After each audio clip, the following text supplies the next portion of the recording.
How you doing there? Welcome back to Babylon Talmud.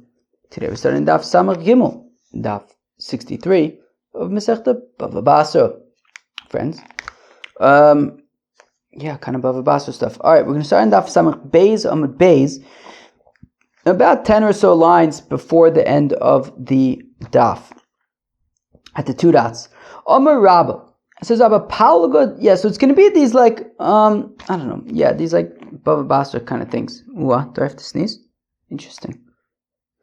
Amar Rabba, it says Rabba Palga de Isli Be'ara Palga Be'ara de Isli Riva. Amar Lebai Maishna Ochi Ishtik. Amar Bayo Nasavmi de Ishtik Abuli Kabla Veloi. Chazina Nushtori Dinafke Mi Be Mar. Okay, so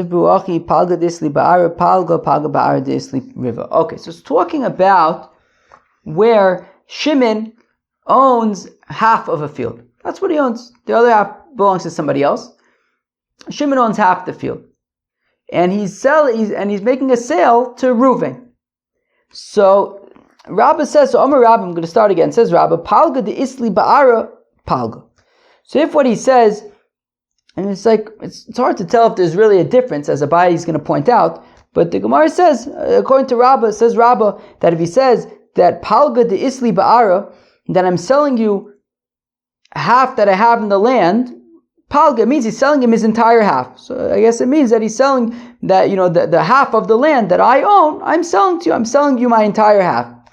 But if he says Palga Ba'ara de Isli, but if he says I'm selling you half of the land that I own, well then Riva, he's selling him a quarter of the land, meaning he owns half of the land, and he's selling to Reuven half of that, which is a quarter of the entire land. Abaye, however, felt, what's the difference? They're both the same thing. Abaye says they both sound like the same thing to me. Right, that both of them should be half. Right? Whether he's saying the half that I own, or both of them are basically saying the half of the land that I own. So Omer Abai says, on a Savi, I figured. Right, so 1 second. So Ishtik, and Rabbah was quiet. Okay, so Rabbah says that there's a difference based on how he says it. Either it means that he's selling his entire half or half of his half, i.e., a quarter of the field. Abai says, I think that they're both the same thing, and either way it's half. And Rabbah was quiet. So Amar Abai says, honestly, I figured, mide ishtik, from the fact that Rabbah was quiet when I challenged him, and he didn't give me a rebuttal, so kabuli kabla, I figured that he accepted my challenge, and that either way it's referring to half of the field. Veloi, but that's not so. Chazina hanu shtori denafki mibei mar, because after all, I saw that there were documents coming from Rabbah, mistama subsequently. Uchsibbu, and it said in the documents, hachi, like this, Palga de Isli Ba'ara, Palga Ba'ara de Isli Riva. That actually, depending on how he says it, it is referring to either half of the field or half of his half of the field, i.e. a quarter of the field. So Rabbah actually did not agree with Abaye. He still maintains that depending on how he words it, it could have a different meaning. V'amar Rabbah, and says, Rabbah, Meitzer Ara Demina Palga, Meitzer Ara Demina Psika Teskabin. Okay, so if Shimon owns a field, an entire field, and he's selling part of it to Reuven. So depending on how he phrases it, he's either selling Reuven half of the field, or he's selling Reuven the minimum amount of the field, tes kabin, not enough to plant 9 cobs. So again, V'amar Rabbah. Wow. That was a sneeze. Wow. Oh, and a yawn. Let's go. Well, yawns, okay. That's classic Babylon Talmud, Rabbi Yisrael. Sneeze. When's the last time I sneezed on Babylon Talmud?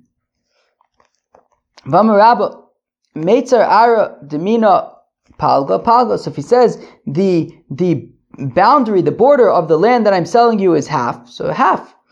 Meitzer Ara Demina Psika, but the border, the boundary from which I'm selling you I'm cutting off a part.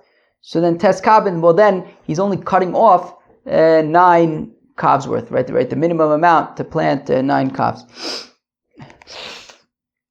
Abai says to Rabba, what's the difference? Aren't they both the same thing? And so he figured that both Lishonis mean that he's selling him half of the field veloi, but that's not the case. The Amar of Yemer bar Shlamya says of Yemer bar Shlamya that it was explained to me according to Abai, Bein Meitzar Ara Demina Palgo, Vein Meitzar Ara Demina Psika, whether he says the lashon of Palgo or Psika, it depends. The Amarle Ilein Matzrina Palgo, fine. So if after he made his statement, whether it is Meitzar Ara Demina Palgo or whether it's Meitzar Ara Demina Psika, it doesn't matter. The point is, if afterwards he says Ilein Mitzrina, these are the boundaries, so then Palgo, he's selling half of the field. Lo Amar Le Ilein Mitzrina, if he didn't say these are the boundaries, well then it's Tisha Kabin. Alright, fine. Okay. Pshita, it is obvious. Amar Yachlok Ploni Binechosai Palga. Okay. That if a person says that so and so will divide my property, so it's half of the property. What if he says, give a portion of my property? He's referring to half, he's referring to Tisha Kabin. So Amar Avina, or I guess the minimum amount. So Amar Avina Bar Kisi, says Avina Bar Kisi, Tashma Kamanir, the Tanya, Amar Tnu Chelek Lifloni Bebor, that if somebody says, give a portion to so-and-so of my pit, so a water pit, Sumchis Omer in Pachos Mirvia, it's no less than a quarter. According, right, so Sumchis, we've seen the opinion of Sumchis, that Mammon Amuto Besofik Cholkin, that when there's a suffix by Mammonis, you split it in half. So therefore, what's the suffix? The suffix is it, right there, when he says Tnu Chelek, is it the minimum amount? Right, the minimum amount to give of the pit? Or is it half? And it's unclear. So therefore what you do is you start with the minimum. Okay, so he definitely gets the minimum. In terms of the amount between the minimum and half, well, that you'll split. So Memele, it comes out to a little bit more than a quarter, right? So for example, so let's say we're going to divide up the pit into eighths, right? Just for argument's sake, into eighths. So when he says Tnu Chelek Leploni, so we're not sure, is he saying, so if we're dividing into eighths, then the minimum would be 1/8. Is he saying give him 1/8? Or is he saying giving him half, right? Give him 4/8. Well, okay, so he definitely gets 1/8. In terms of the difference between 1/8 and 4/8, which is 3/8, split that in half. So 1.5/8. So basically what he would get is 2.5/8, which is a little bit more than 2/8, than a quarter. Okay, I feel like I need to blow my nose. One second, excuse me. Okay, fine. So now, where are we? So, okay, Pachos Mevia, fine. In Pachos Mevia. There's no less than a quarter, a little bit more than a quarter. L'chavis. Now, if it was Tnu Chelek L'chavis, so a chavis would be like a barrel that you'd put water in to water the animals. So that you wouldn't use all of the water of the pit. You would use half of the water of the pit. So to begin with, we're only dealing with half of the water. And the shaila is, when he says give a chelek, is he saying give half of that, which would be a quarter? Or is he giving just the minimum amount? So therefore we say, well, we start with the minimum amount, and then we take half of the minimum, between the minimum amount and a quarter. Now half of a quarter is an eighth, so a little bit more than an eighth. Okay, so lichav is ein pachos mishminis, and it's a little bit more than an eighth. Likdera, if it's for cooking, so for cooking it, we would start out with a third of the water. So again, so the shala is it so half of a third would be a sixth. So the shala is it a sixth or is it less than that? So we say be'etzem a little bit more than a 12th. Ein pachos miyud beis. The tafiach for drinking water, which would start with to begin with only a quarter. And the shala is if you're giving an eighth or the minimum amount, say in pachos mishisha asar, then it would be a little bit more than a 16th. Tanu Rabbanan, the rabbis taught, Ben Levi shemacher sadeh li Yisrael. If you have a Ben Levi, okay, so a Levi is entitled to, he gets the Ma'aser Rishon. So if he sells a field to a Yisrael, the Amar lo, and he stipulates, he says to the Yisrael, Al manas Ma'aser Rishon shali, I'm selling you the field under the condition that you're going to give the Ma'aser Rishon to me. You're not going to give it to any other Levi. You're going to give it to me. Ma'aser Rishon shelo. So the Ma'aser Rishon belongs to him. So okay, so he keeps the Ma'aser. So he'll get the Ma'aser Rishon. Vim Amar liu levanai. And if he says that the Ma'aser Rishon is not just for me, but even for my children, so meis yitain levanov. So if he dies, then he gives. So then he gives it to the Yisrael gives it to the Levi's kids. Vim amar lo kozman she'asodeh zo biyadcha. And if he says that I get the Ma'aser Rishon so long as you still own this field, meaning I'm selling you the field and I'll get the Ma'aser Rishon. So long as you own the field, I get the Ma'aser Rishon. So then if he sells it to somebody else, if the Yisrael sells it to somebody else, even if he then buys it back, well then the agreement is broken. It's no longer relevant. Ein lo olav klum, and the Levi can't claim anything of the Yisrael. Now affecting Gemara, Amai, why can the Levi do this? Why can't he stipulate that I'm selling you a field under the condition that the future Ma'aseris go to me? And the Ma'aser Rishon goes to me. A person can't make a kinyan on something that doesn't exist. The future Ma'aser Rishon doesn't currently exist. So how can he make a kinyan on it? So Kavan de Amarle al Manas Ma'aser Rishon Shali. So the answer is that, well, since the Levi is saying that I'm selling you the field under the condition that the Ma'aser Rishon belongs to me, what he's really saying is not that the future Ma'aser Rishon, I'm currently making a kinyan on it. That's not what he's saying. Shayure Shayre Lemako Ma'aser. What he's saying is I'm not actually selling you the entire field. I'm leaving a portion for myself equivalent to what the Ma'aser Rishon would be from. So since he's saying that I'm selling it to you under the condition that I'm going to get the future Ma'aser Rishon, what he's really saying is that I'm leaving a portion of the field for myself. Basically, we make what he's saying make sense. I'm going to blow my nose again. This came out of nowhere. 1 second. So now, Amr Rish Lakish says, Rish Lakish Zosomer, so from the fact that Be'etzim, we're making what the Levi says make sense, well then, if somebody sells a house to his friend, right? Shimon sells a house to Reuven. V'amarlo, and he says to Reuven, I'm selling you the house, Amanashe Diuta Elyona Shali. I'm selling you the house under the condition that the roof belongs to me. So Diuta Elyona Shalo. So Shimon retains the rights to the roof. The thing is, and our Mishnah on Daf, Samach Aleph, had already said that the roof is excluded from the sale. So Memela, he retains the right to the roof. So what's he really saying? It can't be that he's saying that I retain the right to the roof. He already has the right to the roof. So then, okay, so we're going to read into it, we're going to make it work. So what's he really saying? So what he's really saying is that if he wants to jut out some juts, he can. Meaning he's retaining, right? He's retaining a portion of the chotzer for him to be able to jut out some juts into it. Papa Amr says, that if he wants to build another story on top of it, or as we're going to see later on, that if the roof breaks, he has the right to rebuild it, well then he can.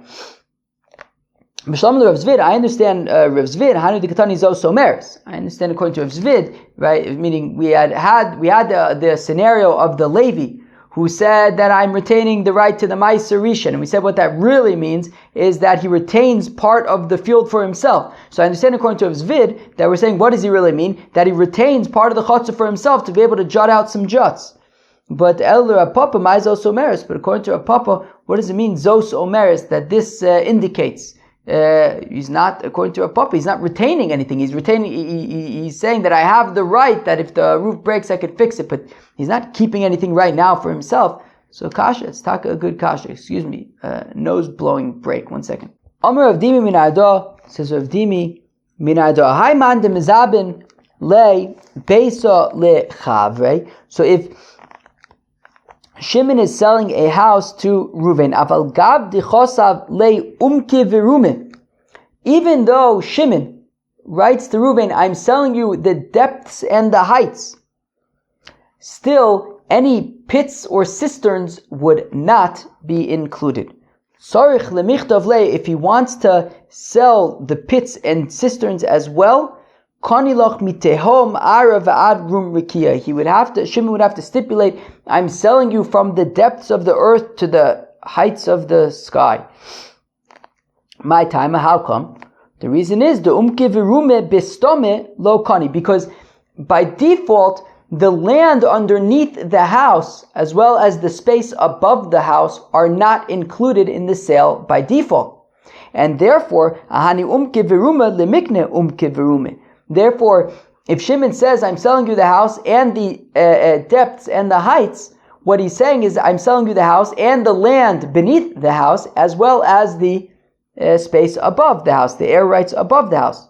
So, therefore, so umke virume is only coming to include that. What about the pits and the cisterns?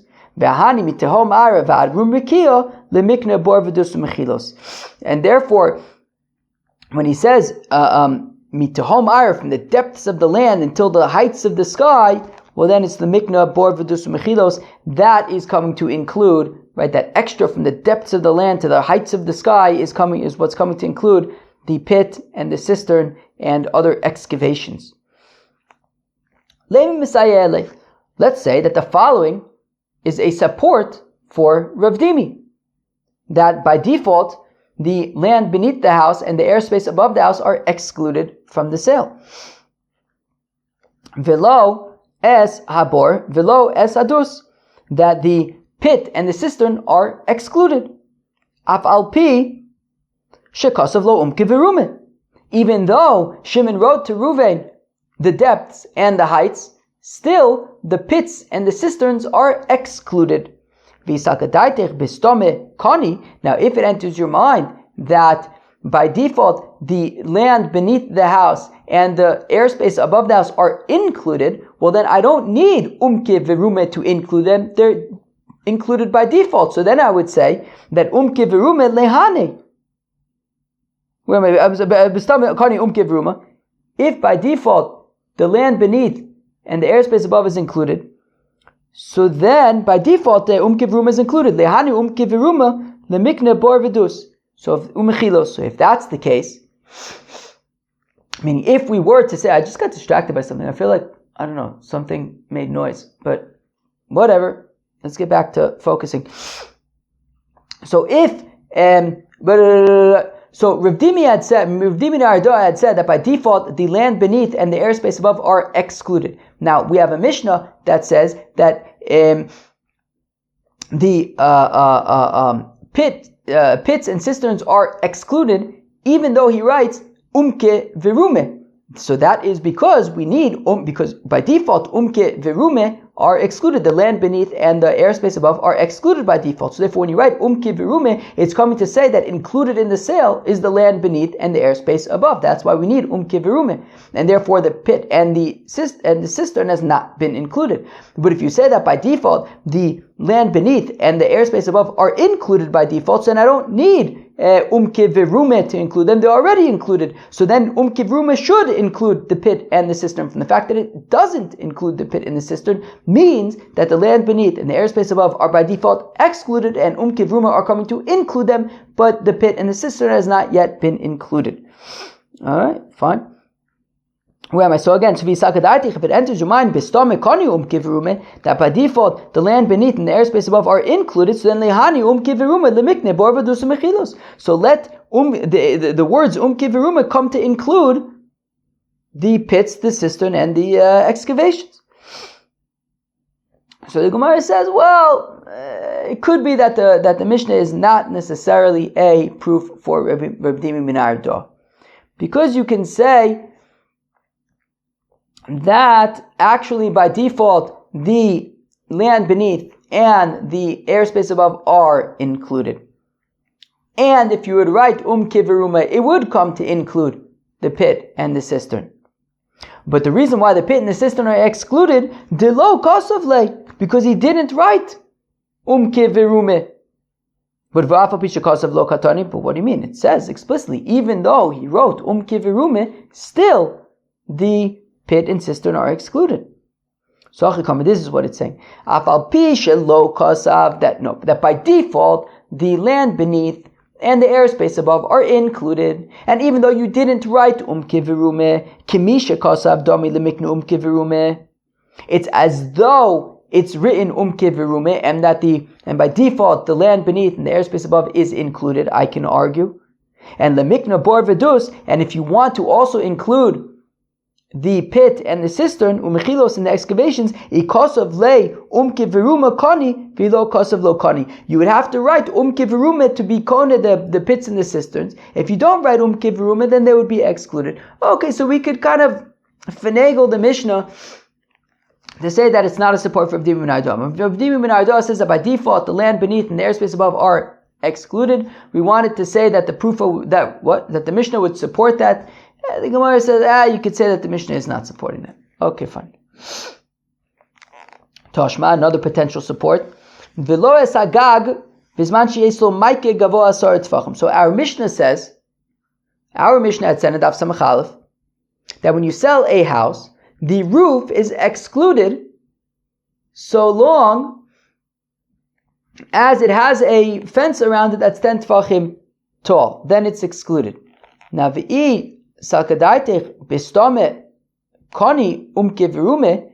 it enters your mind that by default the land beneath and the airspace above, i.e. the roof, are included in the sale, so kigavo asar tvachim may have. Well, then it should be included in the sale, even if it is 10 tvachim tall. What difference does it make? So from the fact that it's excluded, it must mean that the airspace is not included in the sale, because if it was included in the sale, then the roof should be included no matter what. So, and for the Gemara, kigavo asar. So came the gavo asar tzvachim choshev. No, you could say that by default you could argue not like Rav Dimi ben Arda. You could say that by default the land beneath and the airspace above are included in the sale, but if the roof has a fence around it, 10 tefachim, then it's choshev, and then it's its own thing and it's not included in the sale. Okay. Now we're going to bring a kasha against Rav Dimi ben Arda. Ravina Ravashi says, Ravina to Ravashi Tashma Kamir. Dam Rish Lakish says, Rish Lakish Zoso Meris, that it says Amocher Bayis Lachaveru, that if Shimon sells his house to Reuven, Va'amarlo, and he says to Reuven, I'm selling you the house Almanas Shedyuto Elyona Sheli, that the roof, I retain the rights to the roof. Due to Elyona Shelo, so then he retains the rights to the roof. Ve'amrinon lemai ilchsam, we say, how come? Rav Zvid Amar Shemratz Lotzi Bazizin Motzi. Rav Zvid says, well, if he wants to jot out some jots into the chotzer, he can. Rav Papa says, Shemratz Livnos Ali Al Gababona. It means that if he wants, he could build he could build on top of it. But if it's like Rav Dimi, that by default anyways the roof is excluded, so Lamali Amanas, how come I need this condition that right Shimon's selling the house on the condition that he has the rights to the airspace above? By default he has the rights to the airspace above. How come he would need that condition? Well, the condition would help so that if the roof breaks, then he can rebuild it and he can fix it. Meaning that's not the airspace, that's the roof itself. And That is what would be included according to Rav Papa, based on Rav Dimi. Okay, fine, very interesting. That was Daf Samach Gimel, Masechet BavaBasra. Hope you enjoyed. Peace out.